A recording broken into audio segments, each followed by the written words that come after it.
The Hive by S.M. Garratt. It was raining. Most people hate rain, but it made my job easier. Like a pre-clean in a car wash, but on stage. A monsoon wouldn't stop these fans from coming out and paying homage to their heroes. The New Yorker called it a sacrilegious spectacle. New Metal Hammer described it as the gig of the century.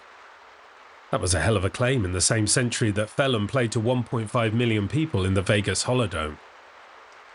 I read all the reviews and still had to pinch myself that I was actually part of this spectacle.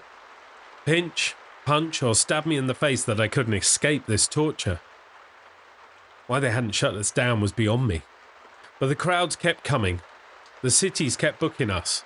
And we kept burning, bleeding, fucking and singing our way round the states. The crew had been running a book on when they would run out of patience and cart us all off to jail since the fire in Reno. But so far, nothing. Just a massive fine, which the fans paid for a Kickstarter and a slap wrist or two.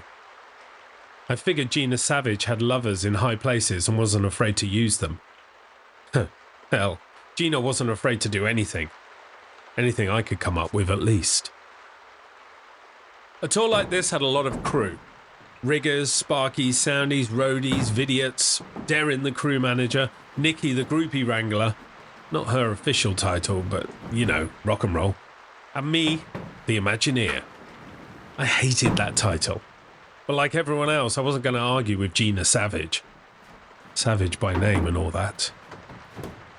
My job was to devise new ways to shock the audience, disgust the press, and incite religious groups to campaign outside of our venues.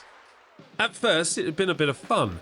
After some gig in a dive bar in Texas, Gina and I found ourselves drunk together, naked together, then high together. We were listening to Sabbath or something, and I made some flippant, life-changing comment. They knew how to do a show. You know, he bit a head off a live bat on stage. Gina stopped rolling her hips long enough to light a cigarette. She always took fag breaks when we fucked. It was so off-putting. But you don't complain when you have Gina Savage pinning you to the floor, demanding you hold on for dear life. That was Alice Cooper, you dumbass. And it's a myth. No way they would have let him do that back then.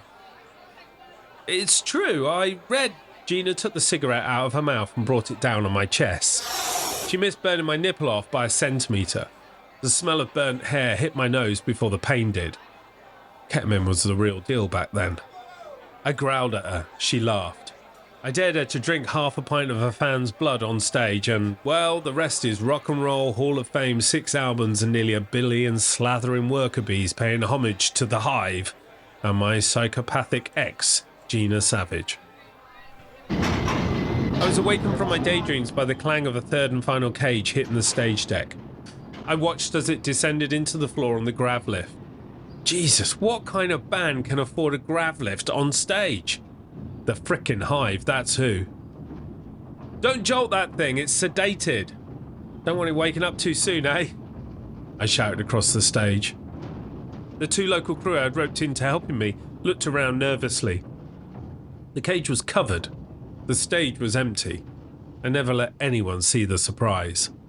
Gina liked it like that. It meant she got honest reactions from the band and the crowd. It changed the music, she said, distorted it, and gave it a raw quality.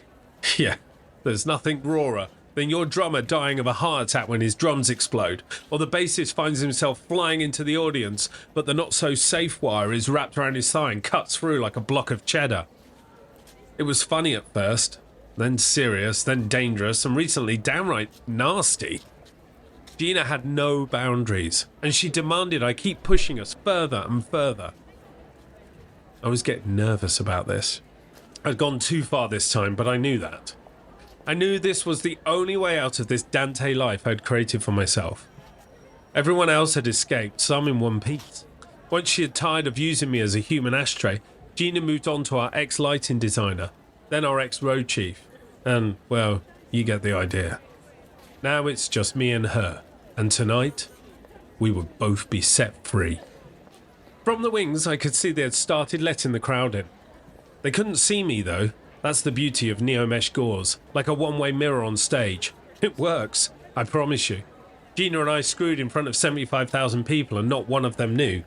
just the band watching on in shock, or she liked it when we achieved both. That might have been the last time I let her touch me. Or maybe it was the other way around. It's hard to tell when your life is this toxic. I had to get out or die trying. It really was that bad. 1 hour later, the lights dimmed. I was at the back of the enormous arena. I had a plane ticket in my pocket and an unmanned Uber waiting outside. There was no witness to my exit, just another lost person in the chaos of another Hive gig, I hoped. The pyros ripped from the front of the stage, showering anyone who wanted to get burned. So many wanted to get burned. The world was going to hell and our fans were in a rush to get there.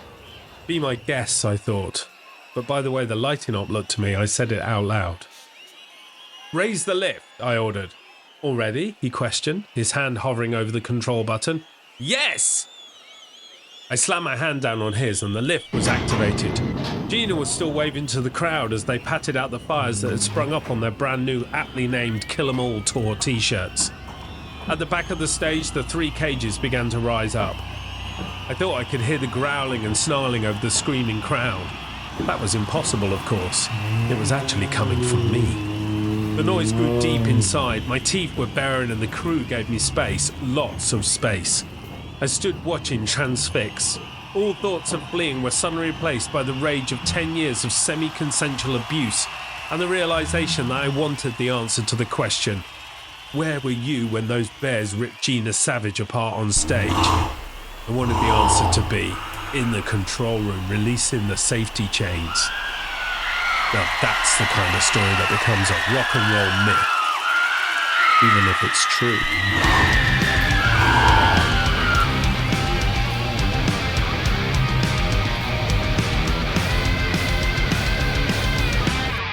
The end.